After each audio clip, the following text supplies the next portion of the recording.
তো আচ্ছা মানুষ 2 দিন গোসল না করলে মানুষের কাছে গন্ধ বার কেন? কিন্তু মাছ তো হানের নিচে থাকে, তাহলে মাছের মধ্যে গন্ধ কিনলে লজিকে যুক্তি আছে নি বান্ধবী? প্রেম তো আমি সবার সাথে করি, কিন্তু ভালোবাসা তো আসলে গিফট, বড় বড় গিফট দিলে ভালোবাসা হয় না। আমার যখন আবেগ আসে তখন আবার সেটা বিবেক দিয়ে আবার বিবেচনা করে দেখি যে প্রেম করা যাবে কিনা। অভিনয় করছি এটা কাজ, যখন হচ্ছে যারা ব্যাংকে জব করে ওইটা কাজ, আমরা এখানে অভিনয় করি এটা আমাদের জব, এটা আমাদের কাজ। ধর্ম জায়গায় নামাজ পড়ি, নামাজ শেষে অভিনয় করি, দ্যাটস ইট। বাস্তব জীবনে আমার এখন বিয়ে করার কোনো ইচ্ছে নেই, প্রেম করার কোনো ইচ্ছে নেই, যেহেতু আমি এখন কাজের সাথে প্রেম করছি। তো বাহিরে প্রেম করার মতো এখন আর আমার ওই মেন্টালিটি নেই। এত প্রেম কোথায় পাবো? আমি মিডিয়াতে কারোর সাথে প্রেম করব না, মিডিয়ার বাহিরে কারোর সাথে যদি প্রেম করি তাহলে মিডিয়ার বাহিরে প্রেম করব। অনেকেই বলে আপনি খুব অহংকারী ব্যক্তি জীবনে, কথাটা কতটুকু সত্যি? অহংকারী দেখে আপনারা কিন্তু আমাকে যখন ডেকেছেন আমি সাথে সাথে চলে এসেছি, এইটা হচ্ছে আমার অহংকার। তবে অহংকার আমি মানে সব জায়গায় বেশি কথা বলবো না, একটু মুড নিয়ে থাকি, আর এইটাকে আমি অহংকার মনে করি না।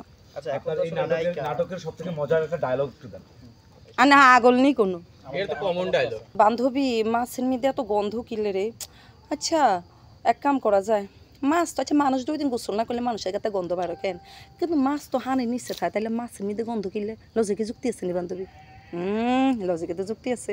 আপু আপনার কি সবসময় বিবেক কাজ করে নাকি আবেগ কাজ করে? আমার আবেগ বিবেক তো দুইটাই কাজ করে মানুষের, তাই না? দুইটার একটা তো মানুষের জীবনে থাকে না, দুইটাই থাকে। না, যাদের আবেগ বেশি কাজ করে তারা তো একটু প্রেমিক হয়, বলছেন যে প্রেম করবেন না, সেজন্য। আমার যখন আবেগ আসে তখন আবার সেটা বিবেক দিয়ে আবার বিবেচনা করে দেখি যে প্রেম করা যাবে কিনা। প্রেমের প্রপোজ তো প্রতিনিয়তই পাচ্ছি, এটা তো অস্বাভাবিকের কিছু না, অনেক প্রেমের প্রপোজ পাচ্ছি। কিন্তু সবার সাথে তো সবার সাথে প্রেম মানে প্রেম একটা জিনিস, ভালোবাসা একটা জিনিস। সবার সাথে প্রেম করি, সবাই আমার প্রিয় মানুষ, সবার সাথে প্রেম করি, তবে ভালোবাসা হয়নি কারোর সাথে। প্রেম হচ্ছে মানে ভুলে যাওয়া যায়। প্রেম তো আমাদের সবার সাথে হয়, যখন একটা বেড়াল পুষি ওর সাথে প্রেম হয়, একটা মানে একটা গাছ করি ওর সাথে প্রেম হয়, পাহাড়ের সাথে, পানির সাথে, সব কিছুর সাথে প্রেম হয়। তবে ভালোবাসা যেটা হয় তাকে কখনো ছেড়ে যাওয়া যায় না। আমি যাকে ভালোবাসবো তাকে কখনো ছেড়ে দিব না, দ্যাটস আমি এখনও মানে ভালোবাসা আমার এখন হয়নি।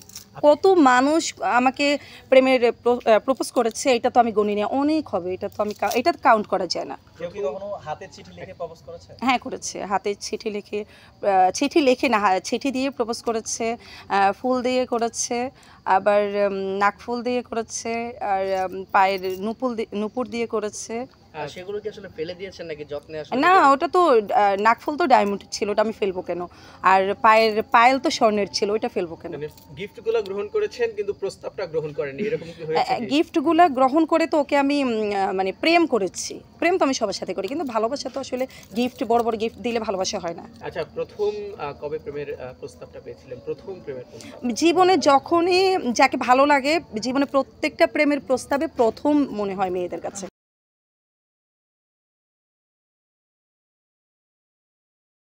মিলিয়ন অফার ওয়ালটন ফ্রিজ কিনে পেতে পারেন 20 লক্ষ টাকা, রয়েছে কোটি কোটি টাকার নিশ্চিত উপহার।